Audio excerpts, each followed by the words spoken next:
안녕하세요. 역사 돋보기입니다. 중국 고대사 한나라의 역사 8부입니다. 서기 8년 한나라의 황제로부터 황해를 찬탈하고 신나라를 건국한 왕망. 그러나 왕망의 지나친 이상주의 외교 정책과 무리한 개혁으로 인해 민심을 잃고 끊임없는 반란에 시달렸습니다. 가장 컸던 반란은 서기 18년에 산둥반도에서 번숭이 일으킨 농민반란이었습니다. 번숭은 반란군에게 눈썹을 붉은색으로 염색하게 했는데, 그래서 번숭의 농민 반란을 정미의 난이라고 합니다. 정미의 난 반란군은 산둥반도에서 시작해 삽시간에 퍼져 중국의 동부와 중부를 휩쓸었고, 그 세가 무려 수십만에 이르렀습니다. 왕망은 진압군 10만을 보내지만 도리어 패배해버렸죠. 서기 22년에는 옛 한나라 황족 출신의 남부 호족이었던 유연, 유수 형제, 그리고 유현이 인근의 호족들과 함께 걸기하여 한나라 부흥과 왕망 정권 타도를 외쳤습니다. 왕망의 진압군과 일진일퇴를 거듭하며 정미의 난 세력 일부까지 흡수하면서 반란군은 걷잡을 수 없을 정도로 커졌습니다.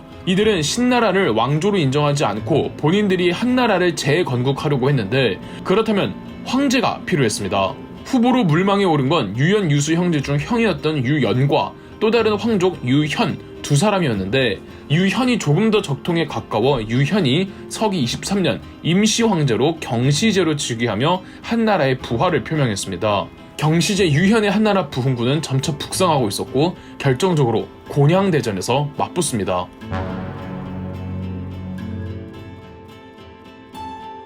한나라 부흥군의 간부들은 곳곳에 요충지들을 장악하고 있었는데, 그중 지금의 중국 허난성 부근 곤양이란 곳엔 유연, 유수 형제 중 동생이었던 유수가 지키고 있었습니다. 왕망은 왕읍을 총사령관으로 삼은 진압군 무려 42만 명을 동원했습니다. 이 42만 명의 신나라 군대는 곤양부터 공격하기로 하고 진군을 했는데요. 곤양성에서 유수가 보유하고 있던 군대는 고작 1만, 도저히 싸워서 이길 수가 없었습니다. 곤양성에 있던 유수는 1만의 군대로 싸울 수 없다며 지원병을 데려오겠다고 했고, 12명의 부하들과 본인까지 합쳐서 총 13명만으로 성문을 열고 나가 42만의 포위를 뚫고 구원병을 찾아 나섰습니다.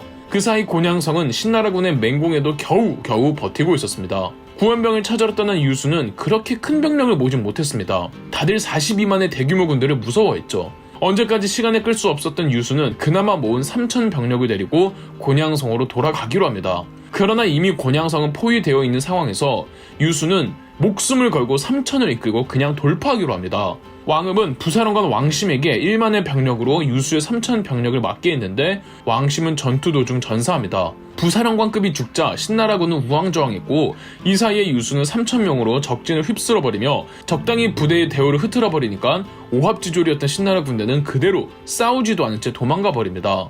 오히려 도망가다가 강물에 빠져 죽은 수가 굉장히 많았다죠. 이렇게 유수가 엄청난 대승을 거두었고 42만은 신나라의 주력 부대였기 때문에 이 부대가 어이없이 와해되면서 신나라군은 병력 자체가 없어져 버립니다. 이 전투가 곤양대전입니다. 경시제는 기세를 몰아 그대로 신나라의 수도 장안으로 진격해 포위합니다. 왕망은 끝까지 버티지만 장안 내 민심이 워낙 왕망에게 안 좋아서 백성들이 직접 성문을 열었고, 한나라군은 그대로 장안으로 들어와 점령합니다. 궁궐에 있던 신하들과 장수들 전부 항복해버리고, 왕망은 사흘간 항전하던 중 부하들에게 피살되고 시체가 갈기갈기 찢기며 끔찍한 결말을 맞았습니다. 서기 23년 이렇게 신나라는 멸망했고, 고작 15년간 황제 한 명뿐이었던 신나라는 중국 역사상 최단기 왕조로 끝이 나버립니다.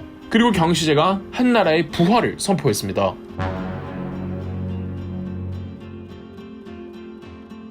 그런데 경시제가 상당히 경계하던 사람들이 있었죠. 바로 유연, 유수 형제였는데요. 이들도 황족이라 얼마든지 황제가 될 자격을 갖추고 있었습니다. 특히 곤양대전에서 유수의 화력으로 이들의 입지가 매우 커졌으며, 유연, 유수 형제 중 형이었던 유연에 대한 지지도가 압도적이었습니다. 황권에 불안했던 경시제는 형 유연에게 누명을 씌워 처형해버렸습니다. 아직까지 경시제와 전면전을 치르기 애매했던 동생 유수는 바로 형의 복수에 나서지 못하고 몸을 사려야만 했습니다.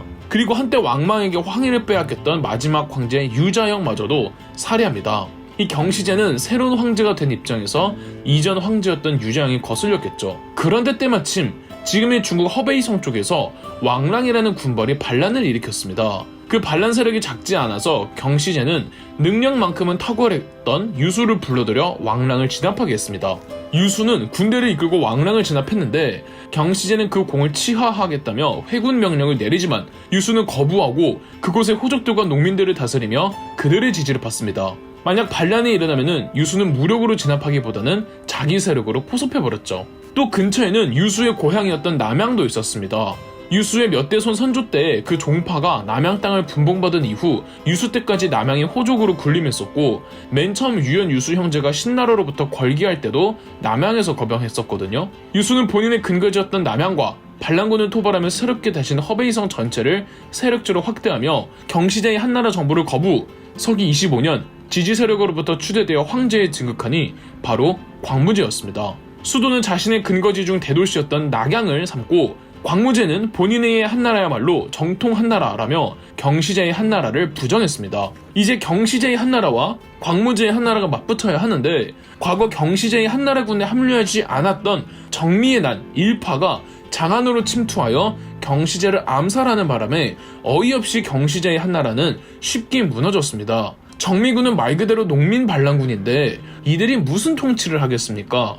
수도 장안은 무정부 상태가 되어버렸고 치안은 엉망진창이 되어버렸습니다. 이런 장안을 광무제 유수가 빠르게 접수하는 데 성공합니다. 확실히 광무제가 이 그릇 자체가 황제감인 게 과격한 리더들만 처형하고 나머지 농민 반란군은 사면해주면서 자연스레 정미군은 해체되고 일반 농민으로 돌아갔습니다. 이로써 낙양의 광무제 한나라가 유일무이한 정식 한나라 정부가 되었습니다. 하지만 장안과 낙양에서 멀리 떨어진 외진 지방에서는 아무래도 중앙정부의 힘이 많이 미치지 못하니까 지방 대호족들이 군벌이 되어 한나라로부터 독립해버린 상태였습니다. 신하들은 이 지방 군벌들을 조속히 토벌하자고 했으나 광무제는 장안과 낙양이라는 핵심 중원을 장악했으니 그 외적으로는 크게 볼 필요가 없소 라고 말을 했는데 이 말을 도외시 세 글자로 말을 했다고 합니다. 도외시라는 단어가 광무제가 만든 말이었죠. 물론 느긋하다기보다는 감정적으로 나가기보단 신중하게 군사준비를 착착 진행해 가겠다는 것이었고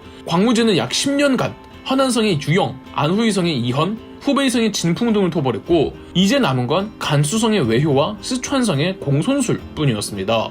먼저 간수성의 외효를 토벌하는데 이제 남은 건 스촨성의 공손술 하나인 상황에서 광무제는 겉으로는 큰 욕심이 없다는 겸손함을 내비추기 위해 이런 말을 했다고 합니다.